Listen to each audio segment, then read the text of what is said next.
तो मेरे प्यारे विद्यार्थी कैसे हैं आप? आशा करते हैं आप अच्छे और स्वस्थ होंगे। तो देखिए, त्रिकोणमिति का एक महत्वपूर्ण टॉपिक हमने समाप्त किया।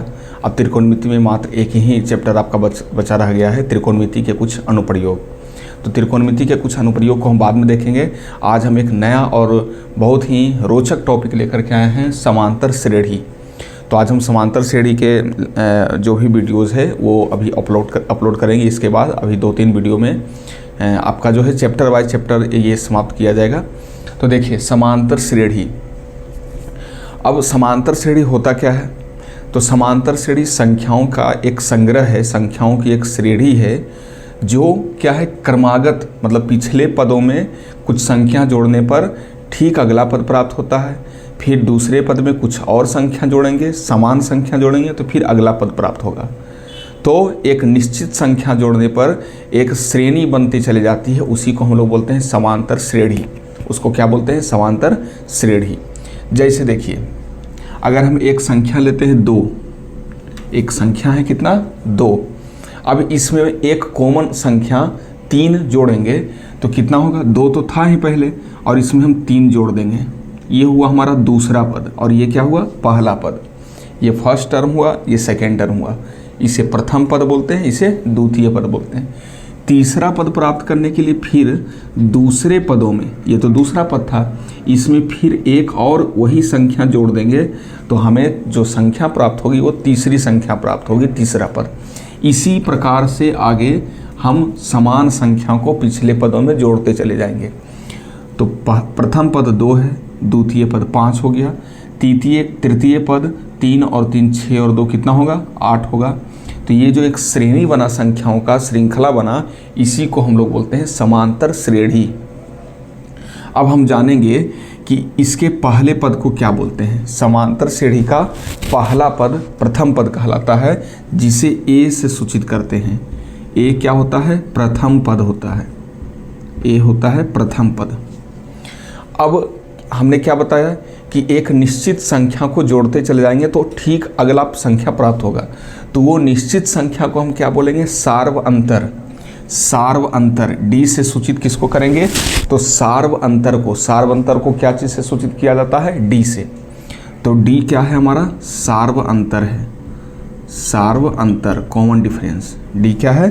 कॉमन डिफरेंस है, सार्व अंतर है। अब सार्व अंतर कैसे पता चलेगा? तो दूसरे पद में हम पहले पद को घटा देंगे। दूसरा पद माइनस पहला पद। जैसे यहाँ देखिए, यहाँ हर एक पद में कितना का अंतर है? तो दूसरा पद और माइनस पहला पद, तो 3 का अंतर।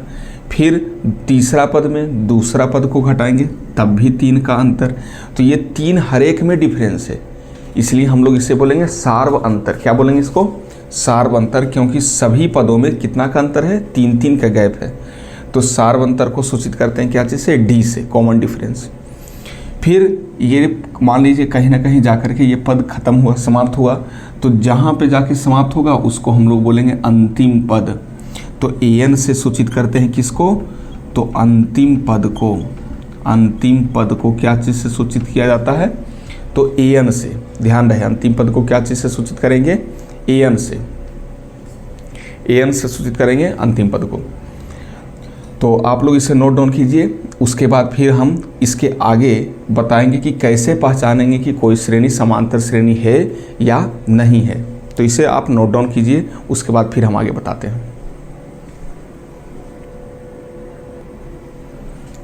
अब देखिए, हम पहचानेंगे कि कोई श्रेणी समांतर श्रेणी या समांतर श्रेणी है या नहीं है। जैसे देखिए, एक हम सीरीज लिखते हैं 4, 8, 12, 16 ... अब एक संख्याओं का हमें श्रेणी दिया गया है। अब हमें जांच करना है कि क्या एपी में है या नहीं है। इसे क्या बोलते हैं शॉर्ट में? Arithmetic progression. इसे एपी बोला जाता है, समांतर श्रेणी। तो देखिए, क्या ये एपी में है या नहीं है। तो हम सबसे पहले डी निकालेंगे। डी कैसे निकालेंगे? तो ये मान लीजिए पहला पद T1 है, ये T2 है, ये T3 है, ये T4 है। तो जब भी डी निकालेंगे तो T2 में T1 को घटा देंगे, दूसरे पद में पहले वाले पद को क्या करना है? माइनस करना है। तो 8 - 4 कितना हुआ? 4। एक और देख लेते हैं, 1 2 T3 में T2 आप माइनस कर दीजिए, अगला में पिछला को घटा देना है। तो तीसरा पद माइनस दूसरा पद, तो तीसरा पद 12, दूसरा पद 8, फिर भी डिफरेंस कितना आया 4। T4 में T3 को माइनस कर दीजिए, तो चौथा पद 16 और तीसरा पद 12, फिर भी डिफरेंस क्या आया 4। तो कॉमन डिफरेंस सेम है। तो जब कॉमन डिफरेंस सेम है तो हम कह सकते हैं कि दी गई श्रेणी समांतर श्रेणी में है।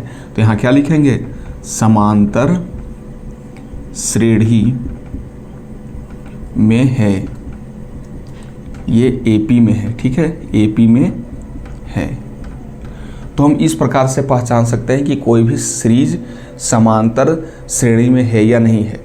अगर डी बराबर नहीं आता, मान लीजिए प्रथम दूसरा पद में पहला पद को घटाए तो 4 आया, तीसरा में दूसरा को घटाए 4 आया, और जब चौथा में तीसरा घटाने की बारी आए तो 12 आ जाए, तब समांतर श्रेणी में नहीं होगा ये श्रेणी। क्यों? क्योंकि डी का जो वैल्यू है वो बराबर नहीं आया, सार्वंतर बराबर नहीं आया। तो बस एक ही शर्त है कि सार्वंतर समान होनी चाहिए। सार्वंतर अगर बराबर नहीं आएगा तो वो सीरीज एपी में नहीं होगा। फिर हम देखते हैं आगे इसमें, अब एक और एग्जाम्पल लेते हैं कि क्या वो एपी में है कि नहीं है। जैसे एक है 4, 8, 12, 15, 18, क्या एपी में है या नहीं है। तो सबसे पहले हम डी निकालेंगे। तो दूसरे पद में पहले पद को माइनस करेंगे तो कितना डिफरेंस आया 4 का। तीसरे पद में दूसरे पद को घटाएंगे, फिर 4 आया। लेकिन चौथा पद में अगर हम तीसरा पद को घटाते हैं तो ये 3 आता है, इसलिए ये एपी में नहीं है, एपी में नहीं है। कारण क्यों नहीं एपी में है? क्योंकि सार्व अंतर समान नहीं है। यहाँ 2 पद में अंतर कितना आया 4 का, लेकिन जब हम चौथा में तीसरा माइनस किए तो फिर अंतर कितना आ गया 3 का, इसलिए दी गई श्रेणी समांतर श्रेणी में नहीं है। तो आप लोग समझ गए होंगे कि कैसे निकालेंगे कि कोई श्रेणी समांतर श्रेणी में है या नहीं है। अब ध्यान दीजिएगा, हम प्रारंभ में ही बताए थे कि समांतर श्रेणी का परिभाषा क्या है। जैसे मान लीजिए कि हमारे पास कोई एक पद दिया हुआ है, जैसे मान लेते हैं माना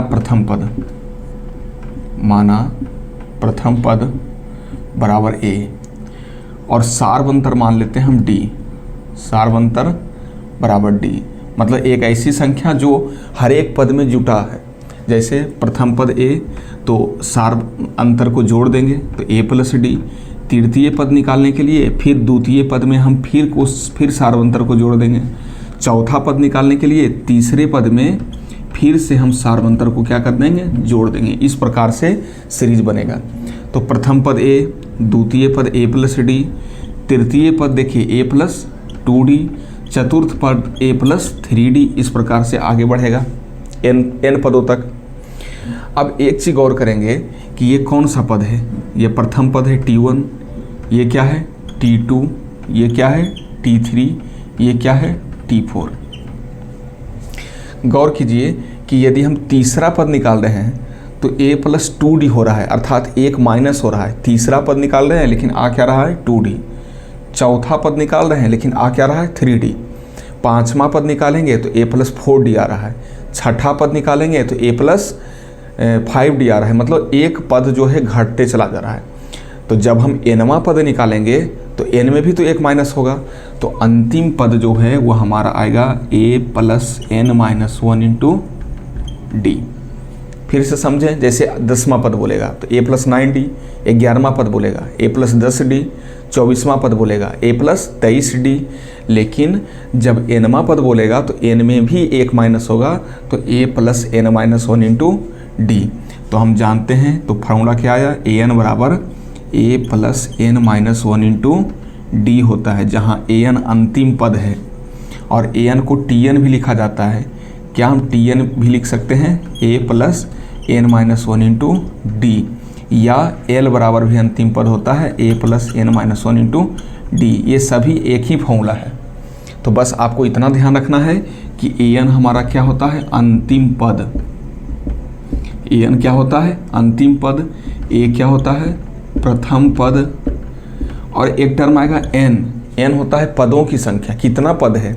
जैसे इस सीरीज में हमें कितना पद देखना है कि कितना पद है, 4 संख्या है, 5 संख्या है, 12 संख्या है, 20 संख्या है, तो कुल पदों की संख्या कितना पद है, तो यानी क्या है, नंबर ऑफ टर्म, पदों की संख्या। डी हमने बताया था प्रारंभ में ही, डी क्या है, सार्व अंतर, सार्व अंतर। बस इतना ही आपको ध्यान से पढ़ना है। आगे फिर हम जो भी प्रश्न बताएंगे तो उस प्रश्न के अनुसार जो है आपको बनाना है। तो आज ये सामान्य परिचय आपका था समांतर श्रेणी का। फिर हम प्रश्नावली को स्टार्ट करेंगे, जिसमें हम क्या क्या जानेंगे। पहले तो हम जांच करेंगे कि कोई पद, कोई सीरीज, कोई श्रेणी समांतर श्रेणी में है या नहीं है। अगर समांतर श्रेणी में है तो उसका 10वां पद कैसे निकालेंगे, 12वां पद क्या कैसे निकालेंगे, आगे के 4 पद और निकालना है तो वो कैसे निकालेंगे।